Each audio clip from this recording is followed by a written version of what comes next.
Welcome back. Good day, everyone. I hope everyone is in good spirits. Welcome back to our podcast today as we'll be talking about the legendary Nkateko with the story of Mob Passion. Today, I'm here with my beautiful partners. My name is Nkateko Masondo, along with Tiesetso and Tlholohelo. we'll be discussing and dwelling more in the drum day kid stories, but most especially the one of Mob Passion. Nkateko is a very big artist back then in the 1950s, and I believe that you'd want to hear all of this.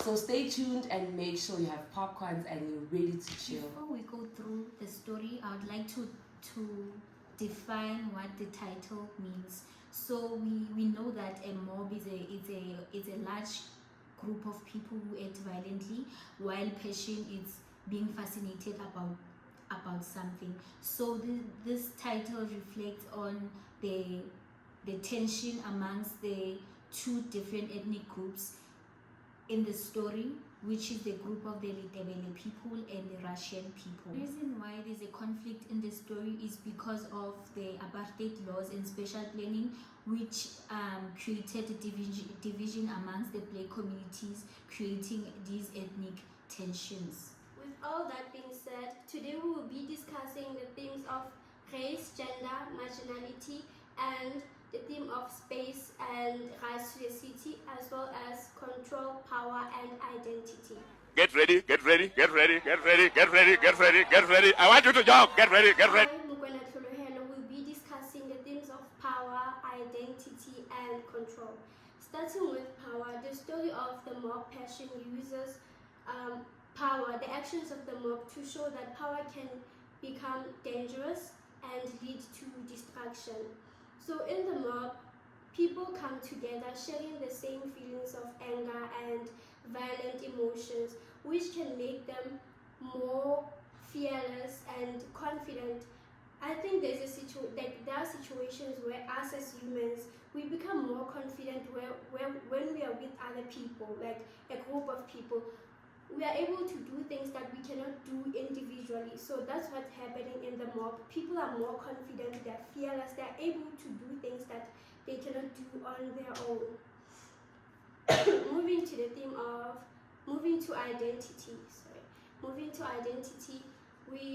In the story, the people coming together shows that most of them are influenced by the emotions that are happening in the group. Moving on to identity, the story shows like identity is very important because in a violent society, people struggle to maintain their sense of self.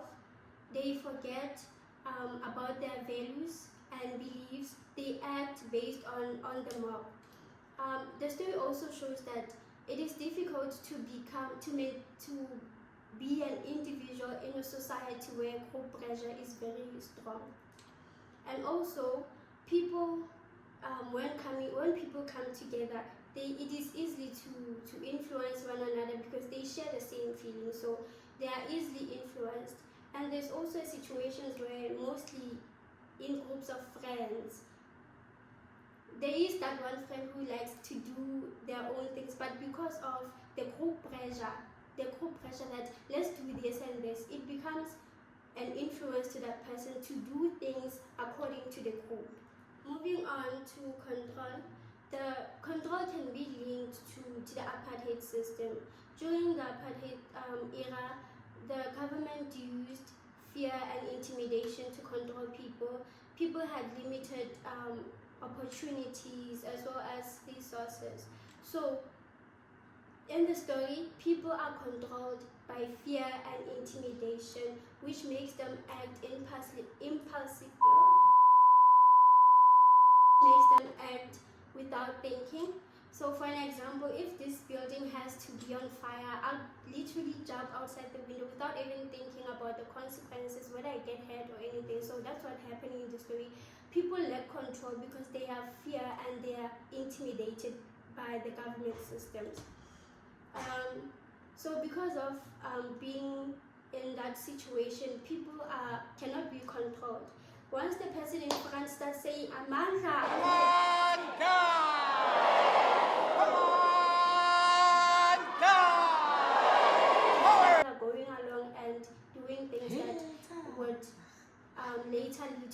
had consequences. And I, as Nkateko Masondo, I'll be discussing the theme of space and rights to the city. So let's think about the city in the story now that we know that the setting is in the city, Johannesburg kind of vibes. We know that back then in the apartheid era, people were separated and they had no right to go to different facilities. That's what's happening in the story. We find people or the characters not being able to interact with each other because they've been separated and they're limited to some of the places. So in this story, actually, would say people do not have full access to the city. Yes, they were allowed to go to the city because of work, but they were oppressed because now they need pass laws in order for them to move around. Just imagine moving around the city and someone stops you and be like, are you permitted to be in this place? You'd be thinking,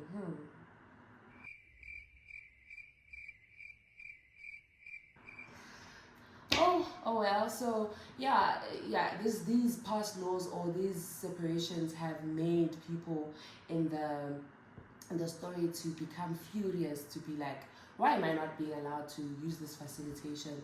Like, you see, in this life that we're living in this era, people are free to go wherever where they want. People are allowed to use any facilities, your swimming pools, your libraries. But back then it was very hard for them because they were limited to this place is for blacks only. And if you check the facilities of black only people, where they didn't have more facilities, like more books for people to know or to read about those places. So with that being said, we can see that Themba shows us how space can become a control of identity, different relationships, freedom, as well as ethnicity, because there's no way that when two people from different ethnicities now they can be separated because of who they are. I mean, how can who you are or where you are from can separate or make you control how you live? In the story, we see the different diversities and we see how this has a control or impacts the people, because that's where we see the people coming together and actually making decisions and making different actions because they are angry, they have fear. As our partner has said, they now start making different actions on fighting, all of these things. So I believe my partner here can continue and show how her theme has explored in the story. Hey, y'all, come look at this. Along, I, Tiesetso, will be discussing the theme of race, gender, and marginality. So in More Passion, the theme of race and marginality is closely related to the ethnic tensions between the two different ethnic groups. Just to reflect on the story, tensions begins when Mabula's father comes home injured, and then Uncle Alpheus thinks how he can answer to the mob because they wanted to find out what's happening. So he decides to link the situation to Mabula and Linga's relationship, which he did not approve of. As a result, Mabula's uncle manipulates the mob, which leads to the attack towards Linga. So before the attack, Linga is being stereotyped as someone dangerous and someone that uses drugs because of the ethnic group he belongs to. So in this case, Mabula's uncle decides to manipulate the mob, which leads to the attack towards Linga. Nice. So this whole situation reflects on I would like to talk about a recent situation that's happening now in South Africa, which is a result of the apartheid legacy, which intended to divide black communities. So we know that there are xenophobic attacks currently. South Africans blame people from different African countries that live here in South Africa for taking their jobs, and they are blaming them for all the crimes that's happening in South Africa, overlooking the fact that also white people contribute to the crime that's happening in South Africa. Moving along to the theme of gender. So gender here, it is reflected through gender control. So we know that during apartheid, women's choices and freedom was restricted. They were not allowed to be in relationship with, in fact, it was illegal for a woman to be in a relationship with someone outside their ethnic group or race. Again, women were expected to obey male authorities no matter what, no matter how they didn't agree with some of the things that they were expected to do. Even today, women are still oppressed. They're still criticized by their family members in terms of who they should date or marry. So guys, I'd like to ask, if you were in a position of Mapula and Linda not being able to be together because of your race or ethnic group, what would you do? Like, how would you deal with the whole situation? Honestly, I would elope with my partner because there's nothing I would do in this situation. I love this person and I want to be with him. So Hashtag Romeo not Juliet. yeah. Romeo, save me. I've been feeling so alone. Stop us. Yes. The only option is to elope. Yeah, I believe me, I'm a very so I would like to you know, my family would have to come. What about after me. family? That's what I wanted to know. Yeah. When you say you want to elope, I love them. But they have a fair chance of finding Exactly my point. It's our time now. For me, I believe that if it happens, I get to like this now. I believe my family doesn't have a choice to love me. You know, they are obligated to love me because I'm their child. But now, if I find someone who's willing to love me, disguise of for who I am, so why not? I sideline my family. So just to go back to the novel, how do you feel about like the separation of, you know, back then in Sophia Town, people they were overcrowded in Sophia Town. Like you were not allowed to go in the what do you call these places? You know those places where there's only white people. Like I wanna end now in this life. Nagoma Senti, Midrand. How would you feel like to be separated when you have to stay in Soweto, when you have to stay in Sophia Town?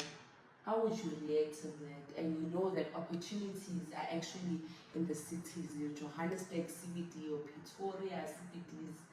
Like, how would you feel about that? Honestly, that would be very sad for me, but at the same time, it would be a motivation, you know.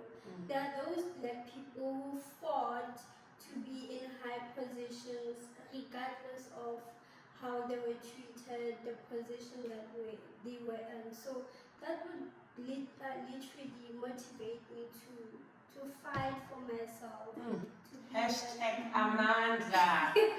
Okay. I believe we can wrap it up now. We can wrap it up, and yeah, man. Even though I still have more to dwell on about this story, but I believe, yeah, our channel is closed. The whole time on this table need to play after our problem, so you can wrap it up, guys. The theme of power, identity, and control in the story, it reflects fear and intimidation. Again, the theme of space and rights represented power and exclusion. And lastly, the theme of race, gender, and marginality represented segregation of communities by race and ethnicity. You are not going to see me here for a long time. but I will be around. So, people, just to wrap up everything, we believe this is the end of our podcast. We believe and hope that you'll catch us in the next episode. Bye.